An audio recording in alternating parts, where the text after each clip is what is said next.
Hello 7th standard students, welcome back to our channel Vidyarthi. We are discussing the lesson application of percentage. Today we will discuss the topic profit and loss. Already you know about profit and loss. In 5th and 6th standard you have learned a little bit of this, isn't it? Now what is cost price? The amount paid to purchase an article by the shopkeeper or the seller is called the cost price. That is CP. The amount paid to purchase an article by the shopkeeper or a seller. जो बेचने वाला है तो वो wholesale market से जितना पैसा देकर खरीदता है, that is the cost price. Remember. Now what is selling price? The price at which an article is sold by the shopkeeper or a seller is called the selling price. Is it clear? So जो price वो sell करता है, that is the selling price. The बेचने वाला वो पैसा, that is the selling price. Is it okay? Now the profit.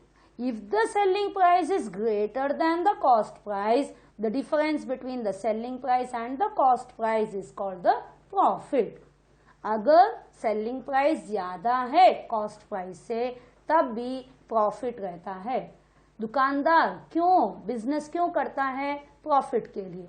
तो वो कम पैसे में होलसेल मार्केट से लेकर आएगा और थोड़ा ज्यादा पैसे में उसको बेच देगा, तो तब भी वो प्रॉफिट कमाएगा, है ना. So when SP is greater than CP then it is profit. That is SP minus CP. ठीक है. लेकिन कभी कभी क्या होता है, थोड़ा लॉस में वो बेच देता है. So loss. If the cost price is greater than the selling price, then the difference between the cost price and the selling price is called the loss. So when CP is greater than SP, then it is loss, CP minus SP. So SP बड़ा रहता है तब भी profit, CP बड़ा रहता है तब भी loss. If CP and SP are equal, then there is no profit, no loss. है ना. इक्वल रहेगा तो प्रॉफिट भी नहीं रहेगा, लॉस भी नहीं रहेगा. अभी प्रॉफिट परसेंट फॉर्मूला क्या है? Profit upon CP into 100 and loss percent is equal to loss upon CP into 100. And remember the profit percent and loss percent are always calculated on the cost price. हमेशा CP के ऊपर ही ये profit percent and loss percent को calculate किया जाएगा, SP के ऊपर नहीं. It is always CP. Remember. Hope you understood. You remember now, isn't it? Okay. Now coming to the example. What is the example? A property. Example 4. A property dealer. मतलब कोई तो जगह को खरीद के बेचने वाला. ठीक है. A property dealer purchased a flat for 5 lakh rupees and spent 50,000 on repairing and 80,000 on woodwork and whitewashing. Then he sold it for 7 lakh. Find his profit or loss. What was his profit or loss percent?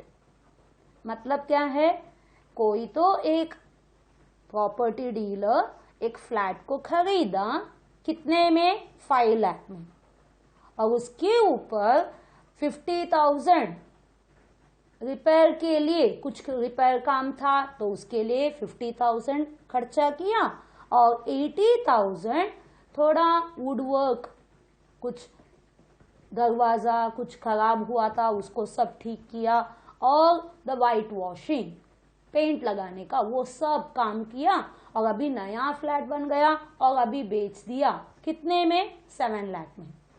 तो अभी सोचो which is the profit, is it the profit or loss, and then find out profit or loss percent.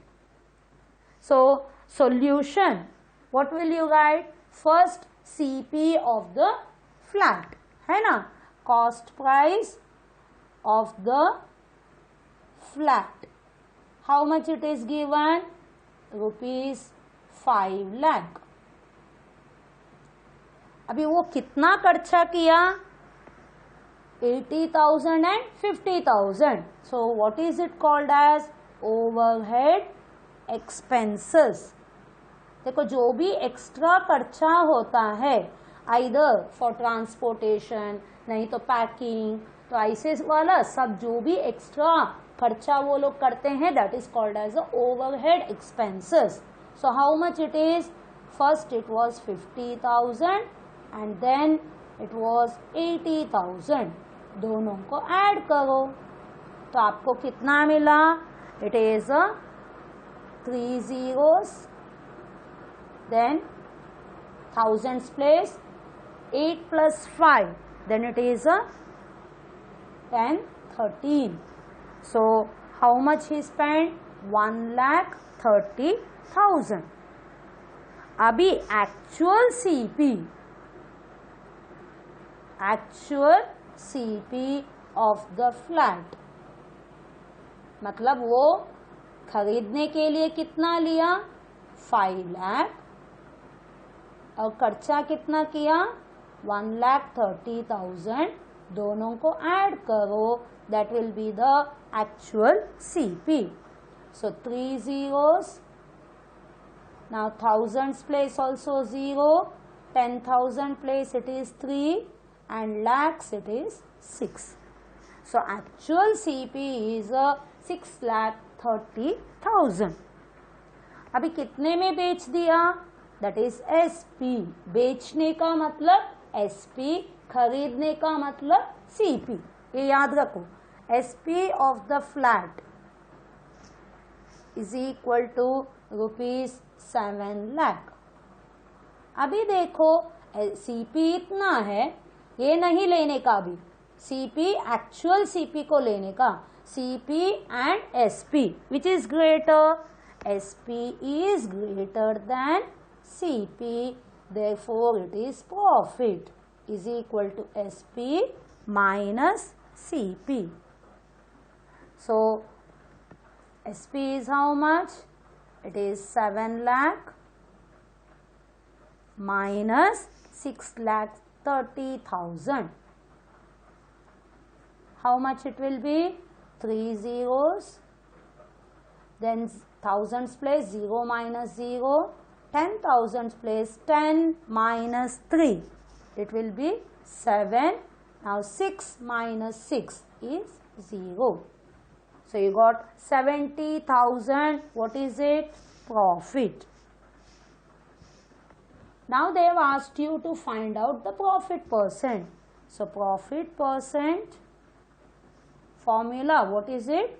Profit upon CP into 100. Profit is how much? 70,000. Now CP, which one you have to take? Actual CP. It is 6,30,000 into 100. 3 zeros cut, 1 0, 1 0 cut, 7 1s are 7, 9s are 63.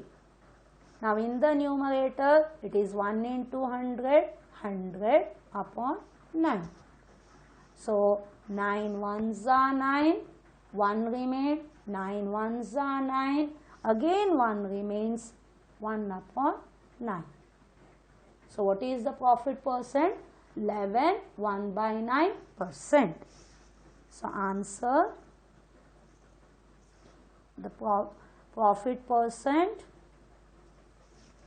is 11, 1/9%.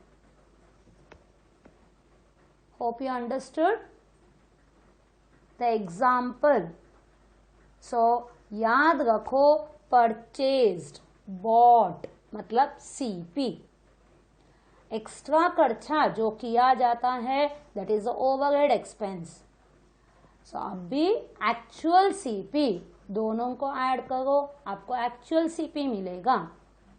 फिर sold मतलब SP, फिर देखो CP बड़ा है या SP बड़ा है, उसके हिसाब से प्रॉफिट और लॉस। फिर profit percent is equal to profit upon CP into 100। अगर लॉस है तो loss percent is equal to loss upon CP into 100। तो प्रॉफिट जो मिला उसको लिखो। अभी सीपी के जगह में हमें एक्चुअल सीपी डालने का, ये हमेशा याद रखो। तो पहले का सीपी मत लिखो, फिर calculation. Is it okay? So we have understood the example. Hope you are confident. Bye, thank you.